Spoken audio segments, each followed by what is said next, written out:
acho que é o roteiro 16, se eu não me engano, roteiro 18, sobre evolução.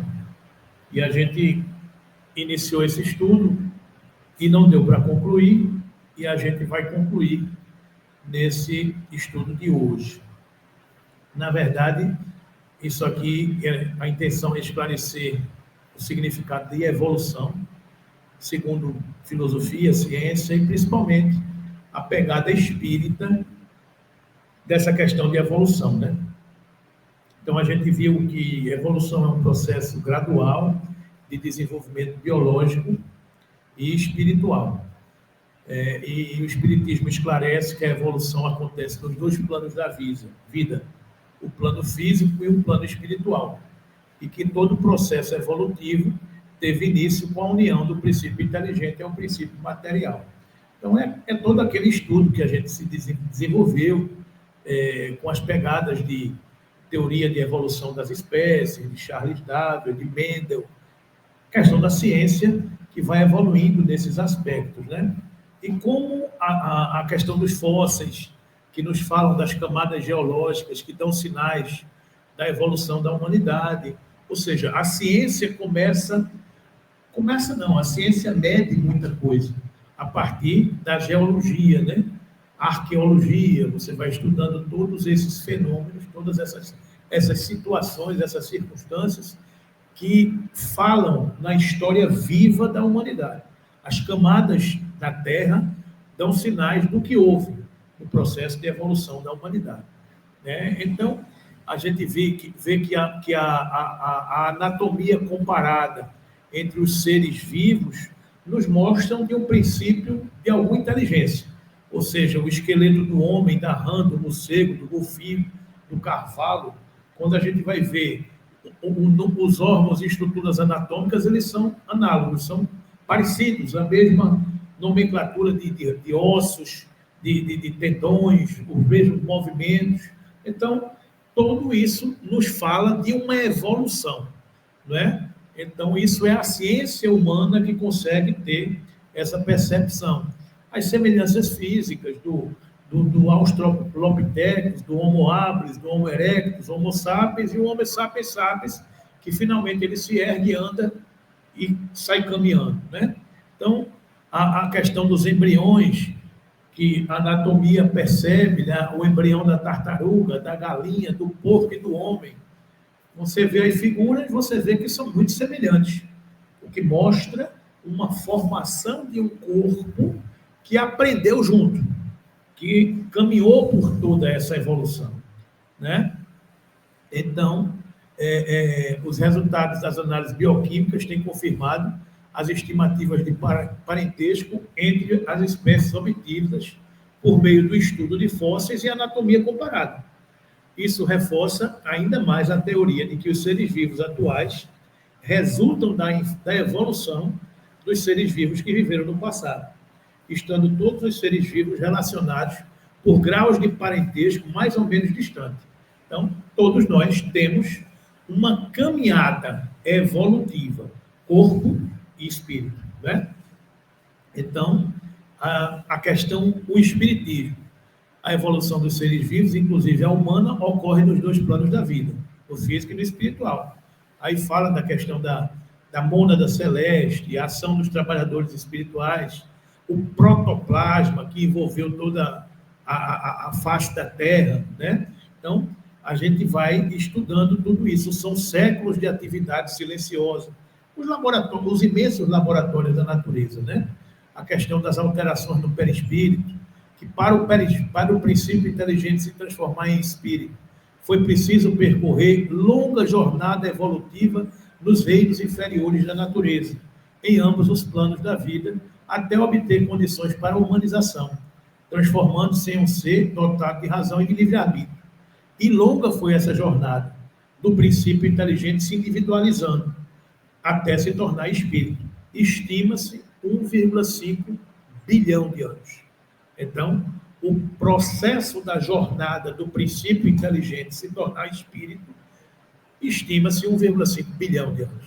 Então, se nós já somos espíritos, é sinal de que a gente já passou por 1,5 bilhão de anos no processo de individualização. Isso é o que a doutrina espírita nos explica, nos ensina, e que a gente começa a se ensaiar para começar a entender alguma coisa, né? Então, a gente já passou por isso. Os espíritos com letra E maiúsculo, aquilo que a gente viveu estudando aqui na semana passada, são a individualização do princípio inteligente. Então, na natureza, Deus, espírito, matéria. A união do espírito e a matéria dá a evolução do princípio inteligente, que é o que nós somos. O princípio inteligente individualizado, nos tornamos espíritos com letra E maiúscula. A época e o modo dessa formação nos são desconhecidos. Não dá para saber quando foi o dia que a gente começou a ser espírito com letra E maiúscula. Sei lá, é como eu digo brincando, é leite chicó, né? Eu só sei que foi assim, né? Não dá para a gente estar cogitando quando foi isso, quando deixou de ser, né? Os dois princípios, o inteligente e o material, achavam-se em estado fluido no universo, no espaço, no meio dos espíritos ou em outros planetas, esperando a criação da Terra para começarem uma nova existência em um novo globo. Os ministros angélicos da sabedoria divina, com a supervisão do Cristo, lançaram os fundamentos da vida no corpo ciclópico do planeta. Ou seja, há um ascendente superior que coordena e que comanda tudo isso. É o que a gente vai estudar na manhã de hoje. A gente vai estudar hoje um livro que eu acho fantástico, porque ele nos coloca diante de uma perspectiva de que o amor de Deus sempre esteve presente, com as suas leis eternas, harmônicas, definitivas, e que Jesus é esse grande condutor desse processo de formação do planeta, né, do surgimento da vida. Então, isso é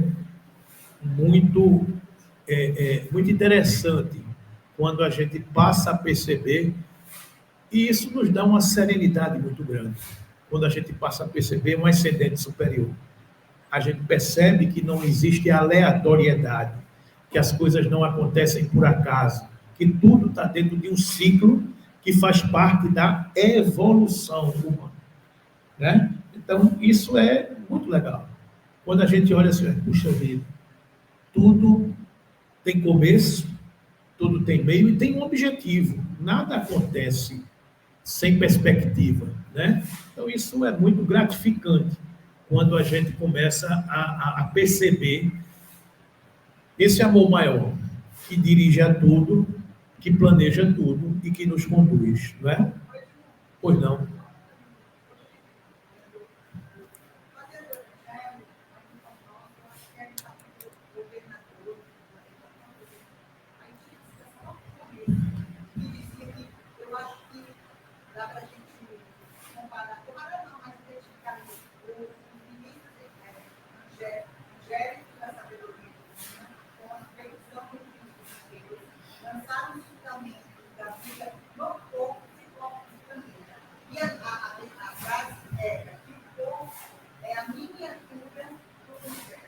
Isso.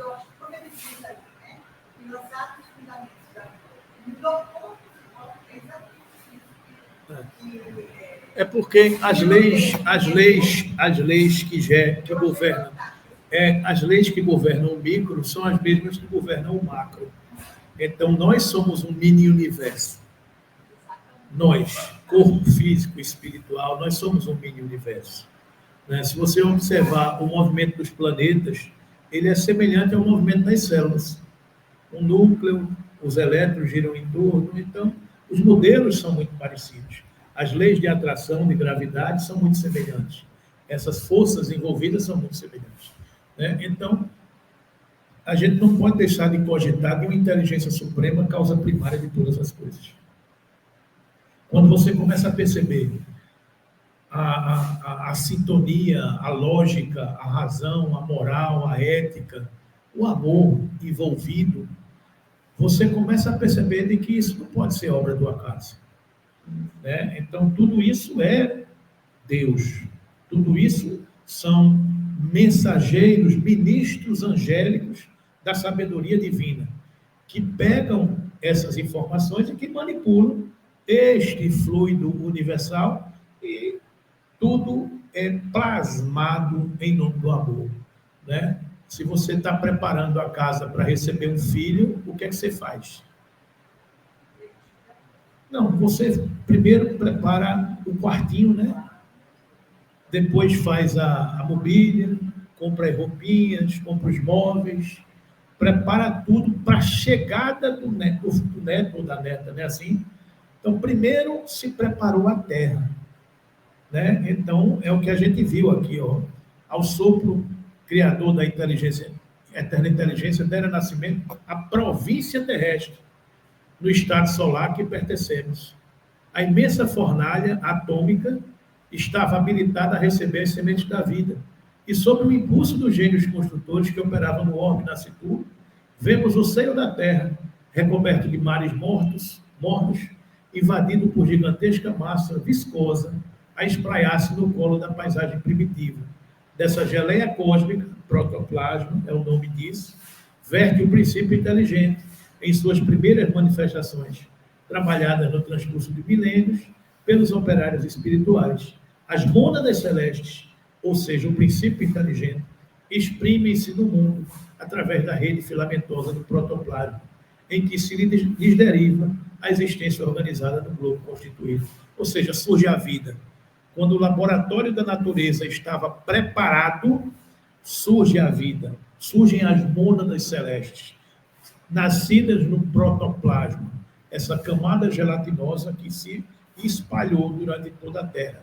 Por isso que Leon Denis quis dizer. Ali inicia a caminhada do espírito, do princípio inteligente. A alma dorme no mineral, sonha no vegetal, desperta no animal e levanta-se, toma consciência e anda no hominal. Então, isso, 1,5 bilhões de anos, essa jornada, né? Agora, entender isso não é simples. Não é simples de jeito nenhum, né? A gente mal começa a compreender como é a vida humana do corpo. A gente não sabe como se conecta essa vida humana no corpo com o princípio inteligente, que é o espírito individualizado. A gente não conhece essa camada intermediária que liga um ao outro, que é o perispírito. Então, é por isso que a gente se ensaia para esse conhecimento. A gente está muito ainda rudimentar nessa reflexão, né? E por aí vai, né? A gente passou por tudo isso. Então, assim que a evolução do tempo, é assim que nos organismos monocelulares, aos organismos complexos, em que a inteligência disciplina as células. As células são disciplinadas, o princípio inteligente que habita em cada célula, ele é disciplinado. A célula que está no seu organismo hoje, a que tem função no intestino, é diferente da que tem função no estômago, que é diferente da que tem função no cérebro, que é diferente da que tem função na pele. Ou seja, cada mônada celeste dessas células, não é cada mônada, mas cada conjunto de inteligências que formam as células do seu organismo, aprenderam dos diversos reinos da natureza. Claro que são. Eu estava ouvindo uma cientista falar, né, que o apresentador perguntou para ela o que tinha a ver a questão das células. Elas são inteligentes. Elas carregam um princípio inteligente, porque ela está aprendendo. Naquela função, ela só faz aquilo, né? Assim como a gente estudou os elementares, que são os espíritos que atuam na natureza, são inteligentes, mas não são individualizados ainda, porque ele não tem a capacidade de concatenar um raciocínio. Assim como os animais, que são inteligentes, mas não têm raciocínio. Não cogitam da existência de Deus, mas são inteligentes, porque eles têm instintos de conservação, instintos de sobrevivência, de amor, de alimentação. Ou seja, são princípios inteligentes em processo de aperfeiçoamento. Estão entendendo, gente? Então, isso a ficha vai caindo aos poucos na nossa cabeça, né? Para alcançar a idade da razão, com o título de homem, ou de mulher também, já que a maioria aqui é mulher, né? Brincadeiras à parte, dotado de raciocínio e discernimento, para atingir a idade da razão, com o título de humanidade, dotado de raciocínio e discernimento. Humanidade ainda não, viu, gente? A gente é apenas uma classe cientificamente esclarecida. A gente ainda não tem humanidade. A gente ainda não é uma civilização. Por quê? Porque ainda somos, muitas vezes, predominantemente ligados às coisas da matéria. Ainda não, humanizado sim, eu estou falando de civilização. A civilização a gente ainda não tem a gente esclarecido cientificamente. Humanidade sim, mas não civilizados, né? Porque a civilização é algo que a gente chega na condição da moralidade. A gente cientificamente evoluído sim, mas moralmente ainda a caminho, né? Somos povos esclarecidos, mas ainda não civilizados. Porque enquanto houver alguém prescindindo do que nos falta, a gente ainda não compreendeu o sentido da vida de uma forma mais ampla, né? A gente ainda está aprendendo tudo isso. Claro que hoje muito melhores do que fomos ontem. Claro que estamos em evolução, né? Então, para alcançar essa idade da razão, o ser automatizado em seus impulsos, na romagem para o reino angélico, despendeu para chegar aos primórdios da época quaternária, em que a civilização elementar do Silex denuncia algum primor de técnica, nada menos de 1,5 bilhão de anos. É aquilo que a gente falava, né? Para chegar a essa condição, 1,5 bilhões de anos. Mas a gente não vai discutir, não. Se você disser que foi 1,6 ou 1,4, eu não vou discutir, porque eu não estava lá para saber, não tem elementos para estar discutindo essas coisas, né? O princípio inteligente traz em si o arquétipo a que se destina, não pode ser entendido somente na esfera física. Os elos perdidos, muitas vezes, acontecem no mundo espiritual, que a ciência não consegue medir, não consegue enxergar, né? Ele modifica-se constantemente em ambos os planos da vida e vários elos fogem à pesquisa dos naturalistas. O protoforma humana acontece muitas vezes nas regiões extrafísicas, né? Quando e como aconteceu a humanização do princípio inteligente e onde? Numa série de existências que precedem o período a que chamais de humanidade, em decorrência da evolução em mundos especiais para essa finalidade. Então, é assim que a gente chegou na condição que a gente está hoje, né? Obrigado, meu irmão. Desses seres cuja totalidade estás longe de conhecer, é que o princípio inteligente se elabora, se individualiza, pouco a pouco, e se ensaia para a vida. É, de certo modo, um trabalho preparatório, como o da germinação, por efeito do qual o princípio inteligente sofre uma transformação e se torna espírito. Então, entra no período de humanização. É aquilo que o senhor traz com muita propriedade. Sim, nós somos humanos, porque entramos nesse período de humanização, né? E neste período de humanização, a gente nasce simples e ignorante e avança até a condição de espírito puro. Quando e como chegaremos lá, vai depender de cada um de nós. Se libertar da matéria e acentuar as coisas do espírito. Esse é o processo, né? No meio de tudo isso, há um elemento intermediário chamado perispírito.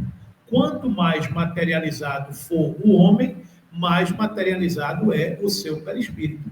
Quanto mais evoluído for o homem, mais sutil, quintessenciado é a matéria que forma o seu perispírito. Simples assim. Tranquilo, gente? Então, a evolução é isso aí, né? A Terra não é o ponto de partida da primeira encarnação humana. O período de humanização começa geralmente em mundos ainda inferiores à Terra. Isto, entretanto, não constitui uma regra absoluta, pois pode suceder que um espírito, desde o seu início, esteja apto a viver na Terra. Não é frequente o caso, constitui antes uma exceção. Então, aquilo que a gente estudou, o espírito com letra E minúscula e o espírito com letra E maiúscula. O espírito com letra E minúscula é o processo de evolução do princípio inteligente. Ou seja, no reino mineral ele aprende a atração, no reino vegetal a sensibilidade, no reino animal o instinto, e torna-se espírito com letra E maiúscula no reino hominal, adquirindo a razão, a capacidade de raciocinar, né? Aquela outra figura que a gente sempre mostra, aqui está o início da individualização do princípio inteligente, e este princípio inteligente, para chegar a essa condição aqui de espírito, 1,5 bilhões de anos, né? Nesta caminhada de individualização do princípio inteligente, numa série de encarnações anteriores no reino mineral, reino vegetal e no reino animal. Né? Não é encarnações, numa série de aprendizados e de experiências. Né? O princípio inteligente vai se aperfeiçoando, e aí ele é mônada, aí ele é mônada celeste. Quando essa mônada celeste adquire a condição de se individualizar, ele torna-se espírito. Aí ele começa o seu processo de evolução nos reinos inferiores, no reino hominal, como espírito imperfeito, bom espírito, espírito puro, aperfeiçoando o seu perispírito. Ok? A gente viu que isso leva 4,6 bilhões de anos, que é a idade da Terra, e a gente viu também a história da Gênese mosaica, os 6 dias da criação. O primeiro dia criou-se o céu e a terra, veio a luz. O segundo dia, o firmamento, separação das águas que estão sobre o firmamento das que estão acima. No terceiro dia, as águas sobre o firmamento se juntam, o elemento árido aparece, a terra e os mares e as plantas. No quarto dia, o sol, a luz e as estrelas. No quinto dia, os peixes e os pássaros. E, finalmente, no sexto dia, os animais terrestres e o homem. E isso é uma forma figurada, sintetizada, de simbolizar os 4,6 bilhões de anos que levaram à formação do planeta Terra. Ok, gente?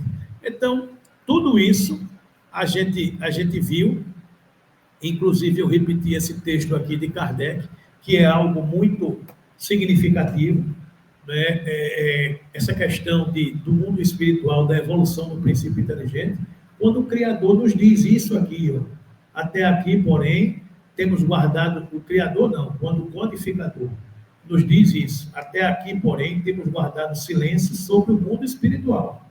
Kardec dizendo que tem guardado silêncio sobre o mundo espiritual, que também faz parte da criação e que cumpre seus destinos conforme as augustas prescrições do Senhor, acerca do modo de criação dos espíritos.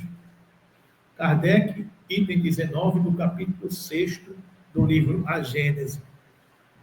Acerca do modo de criação dos espíritos, entretanto, não posso ministrar mais que um ensino muito restrito, em virtude da minha própria ignorância, e também porque tenho ainda de calar-me no que concerne a certas questões, se bem que já me haja sido dada aprofundada.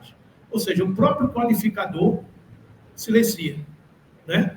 Aos que desejem religiosamente conhecer e se mostrem humildes perante Deus, direi, rogando-lhes, todavia, que nenhum sistema prematuro baseie nas minhas palavras o seguinte: o espírito não chega a receber a iluminação divina que se lhe dá, simultaneamente com o livre-arbítrio e a consciência, a noção de seus altos destinos, sem haver passado pela série divinamente fatal dos seres inferiores, entre os quais se elabora lentamente a obra de sua individualização.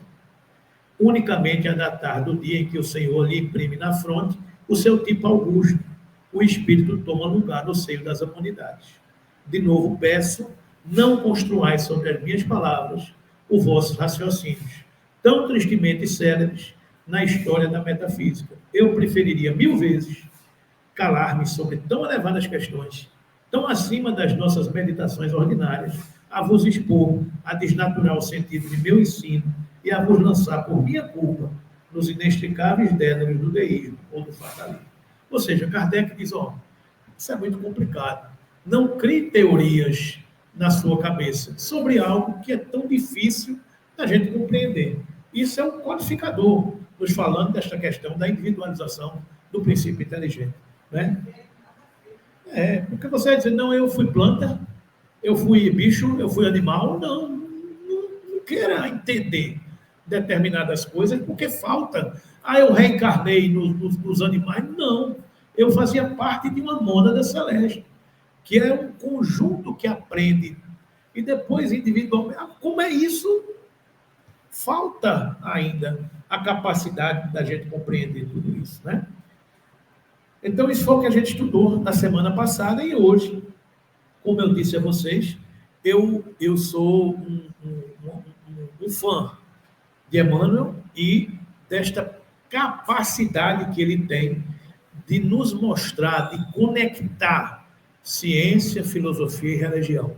O pensamento crístico trazido na ciência, o pensamento crístico trazido na filosofia, e ele nos mastiga trazendo tudo isso, né? A coleção de Emmanuel, o Evangelho segundo Emmanuel, é fantástico, onde ele pega as passagens do Evangelho, da Bíblia, de uma forma geral, e ali ele traduz com o pensamento espírita, com o pensamento filosófico, e ele vai explicando a cocada de coco do coqueiro, né, para ficha e Caim, né? Então, este livro chamado A Caminho da Luz, quando a gente está falando aqui de evolução, eu gostaria de encerrar esse estudo trazendo algumas pinceladas para vocês desse livro A Caminho da Luz, porque ele é um tratado de um planejamento maior, um tratado de revelações, um tratado de missionários, porque a gente passa a perceber que nada está solto, que nada está acontecendo aleatoriamente. Não, o planeta Terra pode ser que evolua, pode ser que não evolua, pode ser que aconteça, pode ser que... Não. Existe um caminho, né?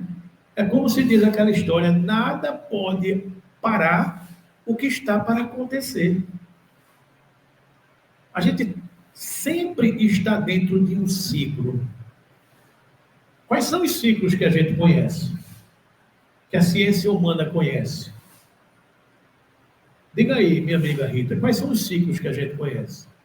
A gente conhece o dia e a noite, né? É um ciclo. 12 horas dos trópicos, né? Se for mais para a ponta, o dia é mais curto, a noite é mais longa, porque o Sol bate menos naquela região que o planeta passa, né? Então, a gente conhece essas coisas. O dia é um movimento de rotação. É o tempo que o planeta Terra dura para girar em torno do seu próprio eixo. Isso é rotação, né? Em torno do Sol é translação, é a voltinha que ele dá em torno do centro do nosso sistema solar. Não é isso? Então, isso dura 365 dias e 6 horas. Mas isso foi o que a gente mediu. Isso foi o que Galileu Galilei quase era jogado na fogueira, porque ele disse que quem gira em torno do Sol é a Terra. Não é o Sol que gira em torno da Terra. Porque naquele tempo, a igreja, o pensamento das religiões era que a Terra era o centro do universo. Porque não se cogitava outras coisas. Quando você começa a ter instrumentos para medir determinada coisa, você começa a ver outras coisas. Você começa a observar outras coisas. Então, meus irmãos, dentro da nossa pequenez, o homem só conseguiu passar da borda do nosso sistema solar em 1999, há 26 anos atrás. Foi que a gente conseguiu mandar uma nave que passasse da borda do nosso sistema solar. A borda do nosso sistema solar é o Sol, o nosso Sol, com 8 planetas e 5 estrelas anãs que giram em torno do nosso sistema solar, que é o que a astronomia descobre hoje. É o que a gente sabe. Mas é isso mesmo, e eu sei. Tem muita coisa e muita informação que a gente não sabe ainda, né? Mas a gente descobriu isso em 1999, acho que foi a Voyager 2, que conseguiu sair da borda do sistema solar e tirar uma foto que a gente estava lá, um selfie, com os planetas alinhados, né? Então, isso é o que a gente sabe hoje. E o que está acontecendo por aí que a gente não sabe? Quanto tempo dura uma volta do núcleo do nosso sistema solar em volta da Via Láctea? A gente já estima, por cálculos matemáticos. Sabe quanto tempo dura? Diga aí, minha amiga Rita. Um ano o quê? Um ano galáctico. É isso mesmo. Você disse certo. É um ano galáctico. E sabe quanto tempo dura um ano galáctico? 220 milhões de anos. Então, um ano galáctico, que é o tempo que nosso sistema solar gira em torno do núcleo da nossa galáxia, dura 220 milhões de anos. A Terra tem 4,6 bilhões de anos. Se eu dividir 4,6 por 220 bilhões de anos, a gente vai ter, cada bilhão de anos vai dar uns 4 anos, então uns 16, uns 18 anos galácticos. A gente já adquiriu a maioridade galáctica, porque já tem umas 18 voltas em torno do núcleo da nossa Via Láctea, que é apenas uma galáxia do universo. Quantas galáxias tem no universo? Conhecido. Aí o cara diz, não, tem 2 trilhões de galáxias. E quantas estrelas tem na Via Láctea? Vê a ordem de grandeza que a ciência estima. Entre 200 e 600 bilhões de estrelas. Vê que ordem de grandeza. Olha a margem de erro. Ou 200, 400 milhões de estrelas. Não é 400 bilhões, não. É 500. E tu vai discutir? Como é que você calcula isso? Cálculos matemáticos, porque a gente não tem instrumento de estar observando. Então, a coisa é muito grande, é muito dinâmica, não é? Então, a gente não consegue perceber tudo isso. Mas há uma inteligência suprema, uma causa primária de todas as coisas, que comanda tudo. No nosso caso, olhando para o nosso mundo, planeta Terra, quem é o governador? Jesus. É o que a gente vai ver aqui. E este livro traz para todos nós esse ascendente de planejamento maior. Enquanto as penosas transições do século XX se anunciam ao tinido sinistro das armas, isso aqui era a Segunda Guerra Mundial, tá? As forças espirituais se reúnem para as grandes reconstruções do porvir. Ou seja, durante 1939, 1945, as forças espirituais se reúnem para poder analisar o que está acontecendo, né? Época da psicografia desta obra foi 1938. O mundo vivia sob a atenção dos preparativos para a Segunda Guerra, 39 e 45, não tão distante da primeira, de 14 a 18. Aproxima-se o momento em que se efetuará a aferição de todos os valores terrestres para o ressurgimento das energias criadoras de um mundo novo. Ou seja, aproxima-se o momento. Que momento se aproximava? Isso aqui em 1938. Aproxima-se o momento. Que momento que se aproximava? O que a gente está vivendo. Que efetuará a aferição de todos os valores terrestres para o ressurgimento das energias criadoras de um mundo novo. Transição planetária. A gente está falando aqui de quase 100 anos, 90 anos, 87 anos atrás. Então, o que é 87 anos diante de um planejamento desse tamanho? É uma fração. Então, aproxima-se o momento. É como diz, somos os trabalhadores da última hora. A hora é o momento que a gente está vivenciando agora. E quanto mais escura for a noite, mais se aproxima o quê? O amanhecer. Quanto mais escura é a noite, mais se aproxima o amanhecer. Então, estamos vivendo uma época escura, densa? Sim, mas está mais perto o amanhecer. É a transição. Quando dá 5 horas, começa a ficar escuro. Quando dá 6 horas, fica mais escuro um pouquinho. 9, 10. Quando dá de madrugada, o sol começa a se insinuar. Amanheceu. Se amanhecer para mais perto, a gente pode amanhecer continuar. Claro. Claro. Mas veja, eu estou falando enquanto Terra, enquanto escola planeta Terra. Essa viagem da Terra, por esse ciclo, está passando por essa fase da noite escura. Aproxima-se o momento que se efetuará a aferição de todos os valores terrestres para o ressurgimento das energias criadoras de um mundo novo. É natural que recordemos o ascendente místico de todas as civilizações que surgiram e desapareceram, evocando os grandes períodos evolutivos da humanidade, com as suas misérias e com os seus esplendores, para afirmar as realidades espirituais acima de todos os fenômenos transitórios da matéria. A realidade espiritual acima de todos os fenômenos transitórios da matéria.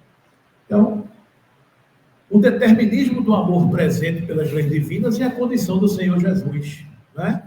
Nossos pobres olhos não podem divisar particularidades desse deslumbramento, mas sabemos que o fio da luz e da vida está em suas mãos.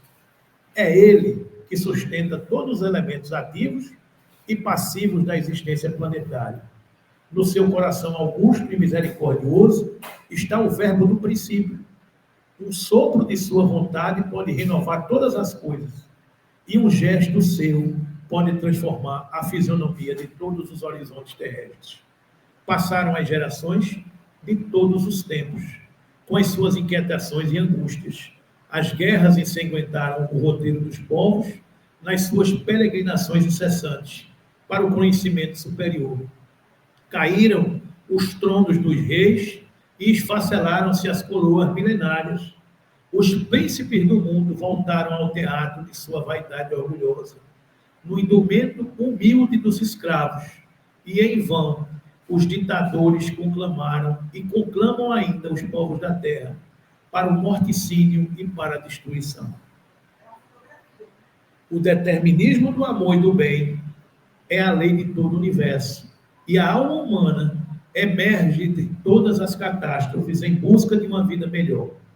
Só Jesus não passou na caminhada dolorosa das raças, objetivando a dilaceração de todas as fronteiras para um amplexo universal.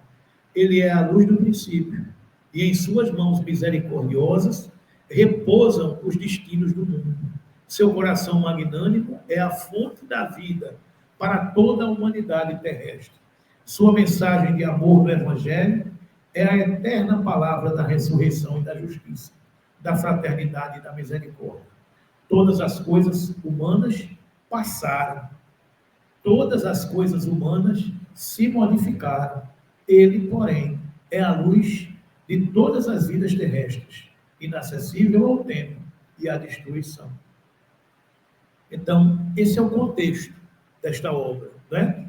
Então, ele fala nesse começo aquela velha história da comunidade dos espíritos puros, de que rezam as tradições do mundo espiritual, que na direção de todos os fenômenos do nosso sistema solar, existe uma comunidade de espíritos puros e eleitos pelo Senhor Supremo do Universo, em cujas mãos se conservam as rédeas diretoras da vida de todas as coletividades planetárias.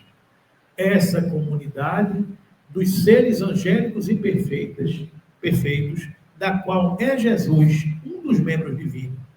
Jesus é um dos membros dessa coletividade, né? Ao que nos foi dado saber, apenas já se reuniu nas proximidades da Terra para a solução de problemas decisivos da organização e da direção de nosso planeta por 2 vezes no curso dos milênios conhecidos.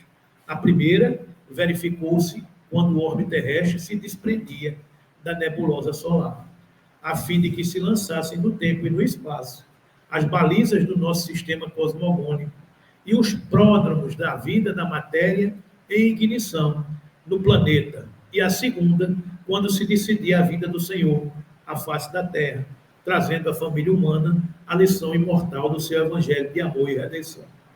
No final desse livro, Emmanuel comenta que já comentava-se uma nova reunião dessa comunidade próxima à Terra, que era para decidir os destinos da Terra, que foi no período que a humanidade descobriu a fusão nuclear, a bomba atômica. Então eles sentaram para discutir o que é que vai fazer com a humanidade, né? Se a gente vai tratar direitinho o conhecimento científico que a gente descobriu.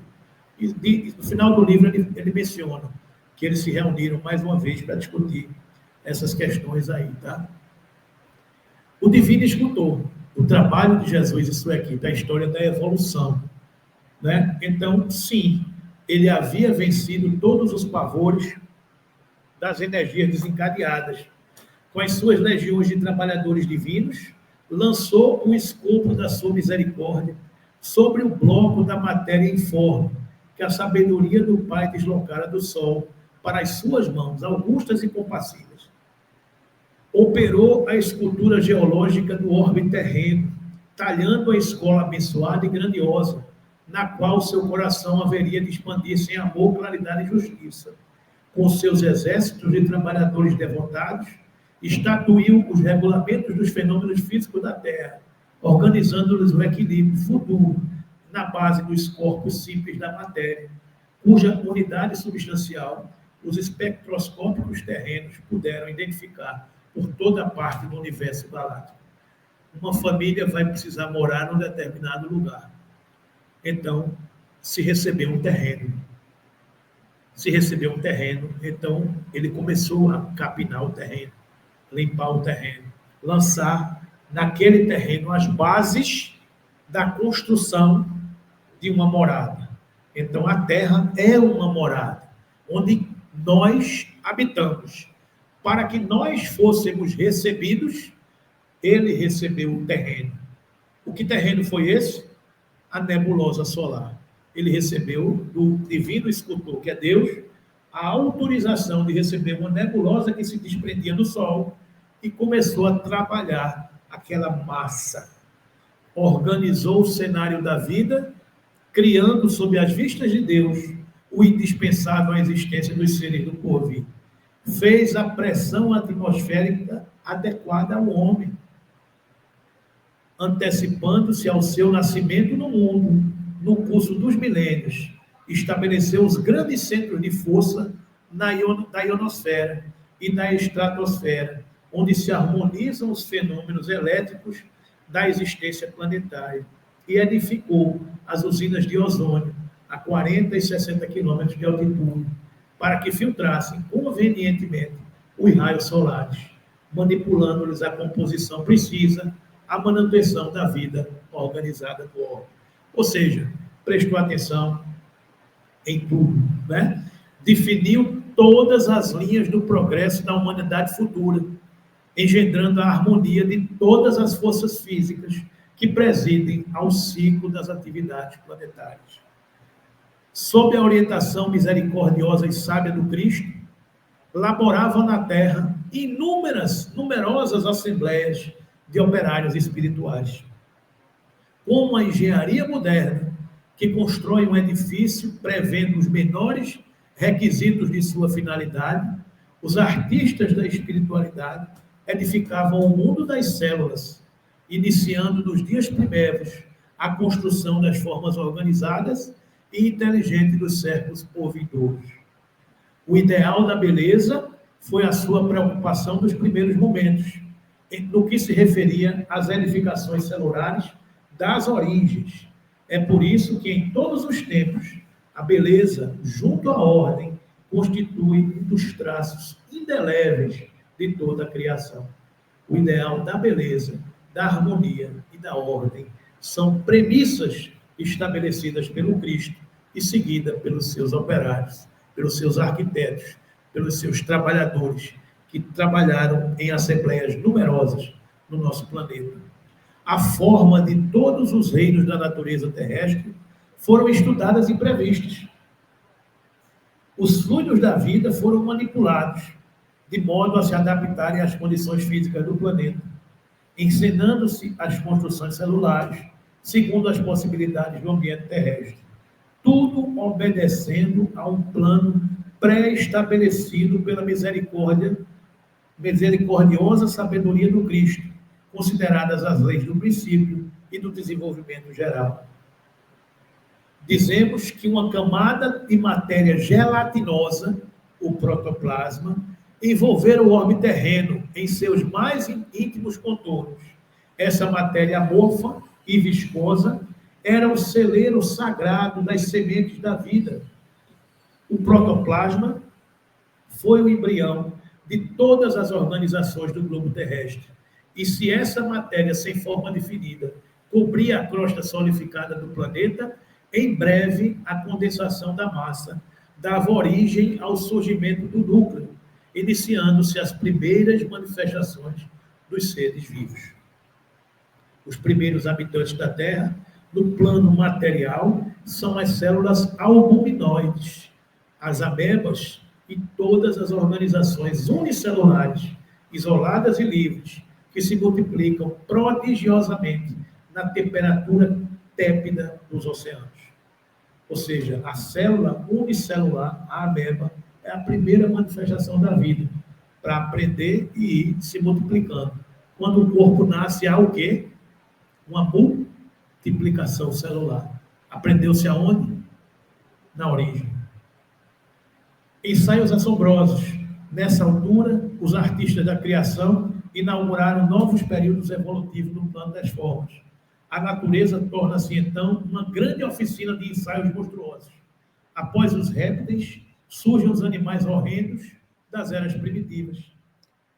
Os trabalhadores do Cristo, como alquimistas, que estudam a combinação das substâncias na retorta de acuradas observações, analisavam igualmente a combinação prodigiosa dos complexos celulares, cuja formação eles próprios haviam delineado, executando com as suas experiências uma justa aferição de valores, prevendo todas as possibilidades e necessidades do porvir. Todas as arestas foram eliminadas, aplainaram-se dificuldades e realizaram-se novas conquistas. A máquina celular foi aperfeiçoada, no limite do possível, em face das leis físicas do globo.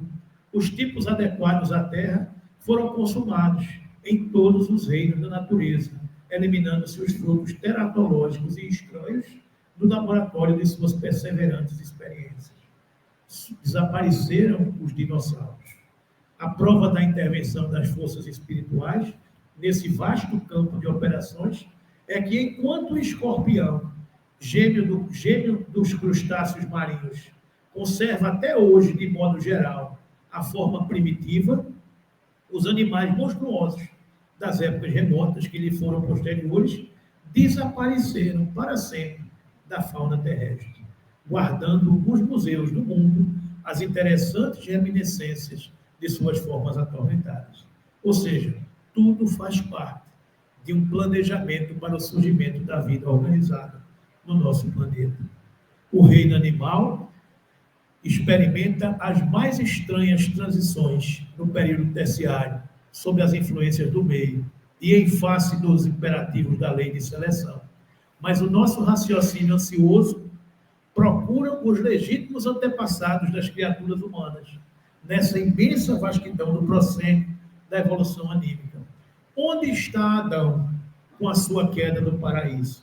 Debalde, nossos olhos procuram, aflito, essas figuras lendárias, com o propósito de localizá-las no tempo e no espaço.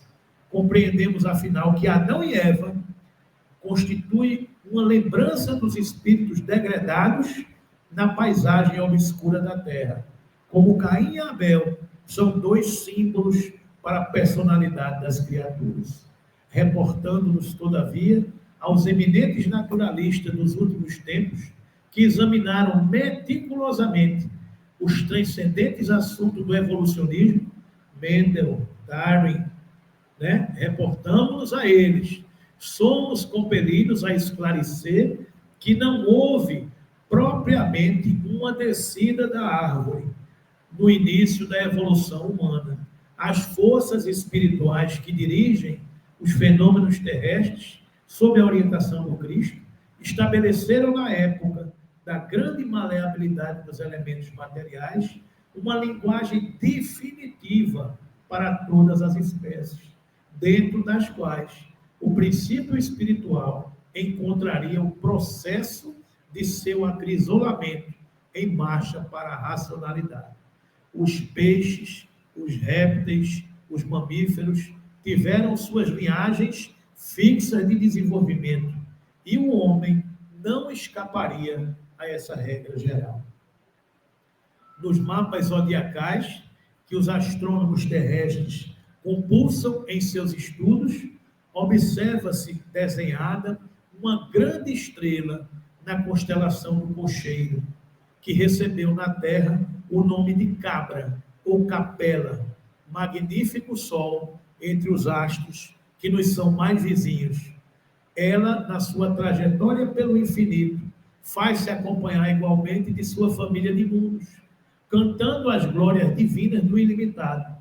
A sua luz gasta cerca de 42 anos-luz para chegar à face da Terra, considerando-se desse modo a regular distância existente entre Capela e o nosso planeta, já que a luz percorre o espaço com a velocidade aproximada de 300 mil quilômetros por segundo. Quase todos os mundos que lhe são dependentes de Capela já se purificaram física e moralmente, examinadas as condições de atraso moral da Terra, onde o homem se reconforta com a víscera de seus irmãos inferiores, como nas eras pré-históricas de sua existência.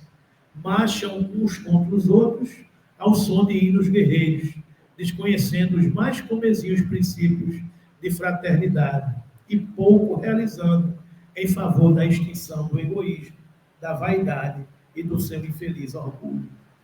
Há muitos milênios, um dos orbes de Capela, que guarda muitas afinidades com o globo terrestre, atingir a culminância de um dos seus extraordinários ciclos evolutivos. Este orbe que gira em torno de Capela estava passando da condição de expiações e provas para a regeneração. E haviam muitos espíritos que não conseguiriam evoluir com o planeta.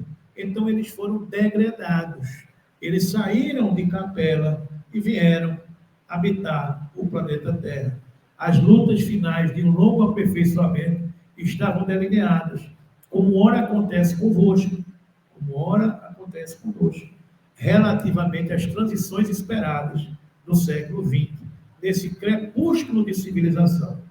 Alguns milhões de espíritos rebeldes lá existiam no caminho da evolução geral, dificultando a consolidação das penosas conquistas daquele povo cheio de piedades e virtudes. Mas uma ação de saneamento geral os aliviaria daquela humanidade, que fizera jus à concórdia perpétua para a edificação de seus elevados trabalhos. As grandes comunidades espirituais, diretoras do cosmos, deliberaram, então, localizar aquelas entidades que se tornaram pertinazes no crime aqui na Terra, longínqua, onde aprenderiam a realizar na dor e nos trabalhos penosos de seu ambiente as grandes conquistas do coração e impulsionando simultaneamente o progresso dos seus irmãos inferiores. Foi assim que Jesus recebeu, à luz do seu reino de amor e de justiça, aquela turba de seres sofredores e infelizes. Com a sua palavra sábia e compassiva, exortou essas almas desventuradas à edificação da consciência pelo cumprimento dos deveres de solidariedade e de amor, no esforço regenerador de si mesmo. Mostrou-lhes os campos imensos de luta que se desdobravam na terra, envolvendo-as no halo bendito da sua misericórdia e da sua caridade sem limites. Abençoou-lhes as lágrimas santificadoras, fazendo-lhes sentir os sagrados triunfos do futuro e prometendo-lhes a sua colaboração cotidiana e a sua vinda no porvir. Aqueles seres angustiados e aflitos que deixavam atrás de si todo um mundo de afetos, não obstante os seus corações empedernidos na prática do mal, seriam degradados na face obscura do planeta terrestre, andariam desprezados na noite dos milênios da saudade e da amargura, reencarnariam no seio das raças ignorantes e primitivas, porque assim é que éramos há 4.000, há 6.000 anos atrás, né? A lembrarem o paraíso perdido nos firmamentos distantes. Por muitos séculos, não veriam a suave luz de Capela, mas trabalhariam na terra, acariciados por Jesus e confortados na sua imensa misericórdia. As raças adâmicas, portanto, não existe Adão, existe uma raça adâmica que viveu mais ou menos o tempo que a gente assinala, 4.000 anos antes de Cristo. Guardavam vaga lembrança da sua situação pregressa, tecendo o hino sagrado das reminiscências. As tradições do paraíso perdido passaram de gerações a gerações, até que ficassem arquivadas nas páginas da Bíblia. Aqueles seres decaídos e degradados, à maneira de suas vidas passadas no mundo distante de Capela.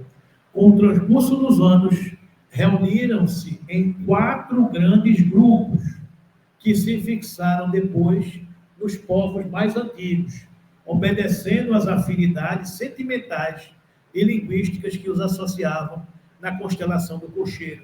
Os agrupamentos se reuniram, guardando as afinidades que eles carregavam. Unidos novamente à esteira do tempo, formaram, desse modo, o grupo dos Árias, a civilização do Egito, o povo de Israel e as castas da Índia. São os 4 grandes povos que vieram de Capela e que ajudaram o planeta Terra a evoluir. Lá, eles já eram espírito de expiações e provas e não conseguiram passar para a regeneração. Eles foram degradados de Capela e vieram à Terra, que saía da condição de mundo primitivo e entrava na condição de mundo de expiações e provas. Então, como no universo tudo é solidário, uma raça veio ajudar a outra raça. Dos Árias, descende a maioria dos povos brancos da família indo-europeia. Nessa descendência, porém, é necessário incluir os latinos, os celtas e os gregos, além dos germanos e dos eslavos. As 4 grandes massas de degradados formavam os pródromos de toda a organização das civilizações futuras, introduzindo os mais largos benefícios no seio da raça amarela e da raça negra, que já existiam na Terra. Então, são essas as 6 grandes raças que formam a humanidade terrestre que hoje existe. As promessas do Cristo, uma nota de Emmanuel, 4,6 bilhões de anos sob o comando de Jesus. Então, para concluir, meus irmãos, para a gente entender que sempre há, sempre houve e sempre haverá um planejamento divino que toma conta de toda a nossa evolução. Então, o fato de estarmos passando hoje por um processo de transição, não estamos soltos, não somos uma estrela, uma nave à deriva. O Cristo e todos os seus emissários estão adiante, cuidando de todas as situações. Então, aproxima-se o tempo dessa aferição de valores. Está em curso, mas a gente não pode perder a fé, a tranquilidade, a serenidade, a esperança, porque nós somos guiados e conduzidos pelo amor de Deus, pelo amor do Cristo, sob a sua direção. Então, está tudo sob controle. Até aqui nos ajudou o Senhor. Não é isso? Entre as considerações acima e as do capítulo procedente, devemos ponderar o interstício de muitos séculos. Aliás, no que se refere à historicidade das raças adâmicas, será justo meditarmos atentamente ao problema de fixação dos caracteres raciais. Apresentando o meu pensamento humilde, procurei demonstrar as largas experiências que os operários do divino levaram a efeito sobre os complexos celulares, a evolução da individualização do princípio inteligente, chegando a dizer da impossibilidade de qualquer cogitação mendelista nessa época da evolução planetária. aos prepostos de Jesus, foi necessária grande soma de tempo, no sentido de fixar o tipo humano. Assim, pois, referindo-nos ao degredo dos emigrantes de Capela, devemos esclarecer que, nessa ocasião, já o primata hominis se encontrava regimentado em tribos numerosas. Depois de grandes experiências, foi que as migrações do Pami se espalharam da África, se espalharam pelo seio da terra, obedecendo aos sagrados roteiros delineados nas alturas. Quanto ao fato de se verificar a reencarnação de espíritos tão avançados em conhecimento em corpos de raça primigênias, não deve causar repugnância ao entendimento. Lembremos-nos que um metal puro, como o ouro, por exemplo, não se modifica pela circunstância de se apresentar em vaso imundo ou disforme. Toda oportunidade de realização do bem é sagrada. A gente estudou nas aulas passadas da evolução que o primata se espalhou em torno de 6 milhões de anos atrás e que há 150 mil anos atrás ele sai da África, povoando os diversos cenários. É o que Emmanuel está dizendo aqui.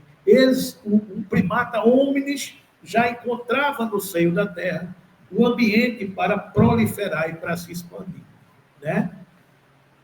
Entre as raças negra e amarela, bem como entre os grandes agrupamentos primitivos da Lemúria, da Atlântida e de outras regiões que ficaram imprecisas no acervo de conhecimento dos povos, os exilados da Capela trabalharam proficuamente, adquirindo a provisão de amor para suas consciências ressequidas. Como vemos, não houve retrocesso, mas a providência justa da administração, segundo os méritos de cada qual, no terreno do trabalho e do sofrimento, para a redenção.